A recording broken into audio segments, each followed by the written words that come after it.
یہ زندگی میں وہ ٹائم ہوتا ہے، اور پردیس میں رہنے والا اپنی زندگی دے کر پیسہ کماتا ہے، اور جب پیسہ آ جاتا ہے زندگی نہیں رہتی۔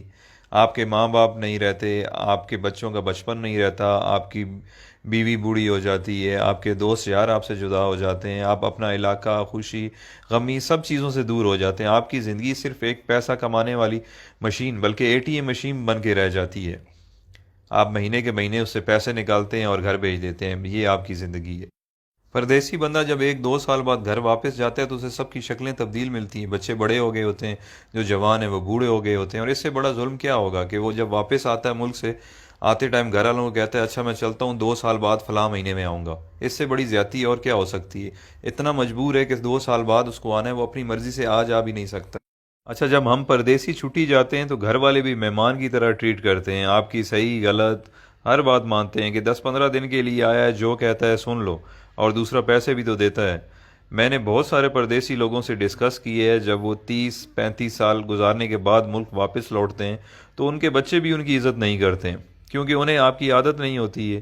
وہ کچھ دن بعد کہنے لگے کہ ابا باہر ہی ٹھیک تھا، ہر وقت روکتا ہے ٹوکتا ہے، یہ نہ کرو وہ نہ کرو۔ بیوی بھی اب اتنی عزت نہیں کرے گی کیونکہ آپ بوڑھے ہو چکے ہیں اور پیسے بھی نہیں کماتے۔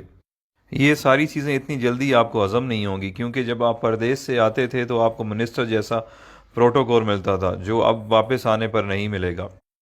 آپ کچھ دن تو ان سب لوگوں سے لڑیں گے کہ میں نے آپ کے لیے زندگی ملک سے باہر گزار دی، میں نے یہ کیا، میں نے وہ کیا، بٹ سب نے یہی کہنا ہے کہ آپ نے کچھ نہیں کیا، بلکہ آپ کی وجہ سے ان کی زندگی خراب ہو گئی ہے۔ فائنلی دل برداشتہ ہو کر آپ نے ایک کونا پکڑ لینا ہے، بیٹھ کے سوچتے رہنا ہے کہ میرے ساتھ ہوا کیا ہے، میں نے کیا کیا ہے۔ اس دوران لوگ آپ کو پاگل نہیں تو کم از کم یہ کہنا ضرور شروع کر دیں گے کہ بوڑھا کھسکا ہوا ہے، اس کی باتوں پہ زیادہ دھیان نہ دیا کریں۔ آخر کار لوگوں کے بیہیویئر رویوں کو سوچتے سوچتے آپ حقیقت میں پاگل ہو جائیں گے اور اپنے خالق حقیقی سے جا ملیں گے۔ یہ ہے پردیسیوں کی زندگی کی سٹوری، جس میں خود بھی شامل ہوں۔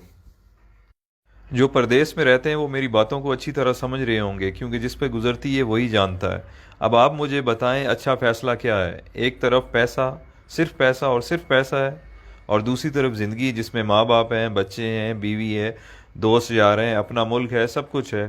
اللہ تعالیٰ نے ہمیں اتنے عظیم لیڈرز دیے تھے جن کی وجہ سے ہمیں اپنا ملک مل گیا، بٹ اس کے بعد بدقسمتی سے ہمیں اتنے بے ضمیر لیڈرز ملے ہیں کہ ہم اس ملک میں رہ نہیں سکتے۔ ہمیں کام کے لیے، روزگار کے لیے ملک سے باہر آنا پڑتا ہے، جبکہ ہمارا ملک وسائل سے مالا مال ہے، بٹ ہم پاگلوں کی طرح جیے فلاں بس نعرے لگانے کے قابل ہیں، اور یہی ہماری اوقات ہے۔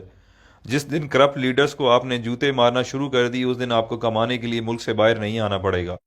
یہ کرپٹ لیڈرز اپنی اولاد کی غیر موجودگی میں علاج تک نہیں کرواتے، اور ایمانداری سے پردیس میں ایک محنت مزدوری کرنے والا غریب انسان اپنے ماں باپ کے جنازے پہ نہیں پہنچ سکتا۔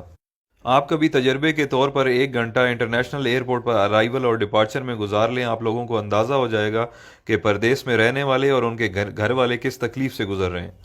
یہ ساری باتیں کرنے کا مقصد ہرگز یہ نہیں ہے کہ میرے پردیسی بھائی آج ہی نوکری چھوڑ دیں اور اپنے ملک واپس چلے جائیں۔ میں صرف یہ سمجھانا چاہتا ہوں کہ آج سے پلاننگ کریں اور باہر رہتے ہوئے کوئی چھوٹا سا کام اپنے ملک میں شروع کر دیں، تاکہ کچھ عرصے بعد اپنے ملک واپس آنے کے قابل ہو جائیں۔ آئی مین کہ اتنے وسائل ہو جائیں کہ آپ واپس آ جائیں، کیونکہ 30 سال بعد بھی آپ کو پاکستان واپس جا کر کوئی نہ کوئی کام کرنا پڑے گا گزارا کرنے کے لیے۔ تو آج سے کیوں نہ شروع کیا جائے؟ سب سے اہم چیز جو ہے وہ ہے آپ کی ڈائریکشن۔ فار ایگزامپل، آپ پنڈی کی طرف منہ کر کے چلنا شروع کر دیں اور آپ کی خواہش کراچی پہنچنے کی ہو، آپ جتنی بھی جان مار لیں آپ نہیں پہنچ پائیں گے، کیونکہ آپ کی ڈائریکشن غلط ہے۔ تو سفر شروع کرنے سے پہلے اپنی ڈائریکشن درست کریں۔ آپ جیسا سوچیں گے، جیسا چاہیں گے، اللہ تعالیٰ اسی سے آپ کو نوازے گا۔ تو بڑا سوچیں، بڑا خواب دیکھیں۔ جب دینے والے نے کوئی حد، کوئی پابندی نہیں لگائی تو ہم خود کو کیوں لمیٹڈ کریں؟ بزنس ہو، ایجوکیشن ہو یا نوکری ہو، سکسیس آپ کو اس فیلڈ میں مل جائے گی، بٹ دیکھنا یہ ہے کہ جس کی جستجو آپ کر رہے ہیں یا جو خواب آپ دیکھ رہے ہیں اس کی اہمیت، ویلیو کیا ہے۔ اگر آپ کی خواہش پڑھ لکھ کر سرکاری نوکری کرنا یا ٹائی والی نوکری حاصل کرنا جسے آپ وائٹ کالر کہتے ہیں، یا آپ بزنس اس پرپس کے لیے کر رہے ہیں کہ چلو سکون ہوگا، کچھ کام نہیں کرنا پڑے گا، تو بھائی آپ کے خواب بہت چھوٹے ہیں۔ دنیا میں بہت کچھ ہے۔ کام ایسا سلیکٹ کریں کہ اگر آپ منزل پر پہنچ جائیں تو آپ اپنے اور اپنے گھر والوں کے ساتھ ساتھ خاندان، محلے، گاؤں، شہر اور معاشرے کے لیے فائدہ مند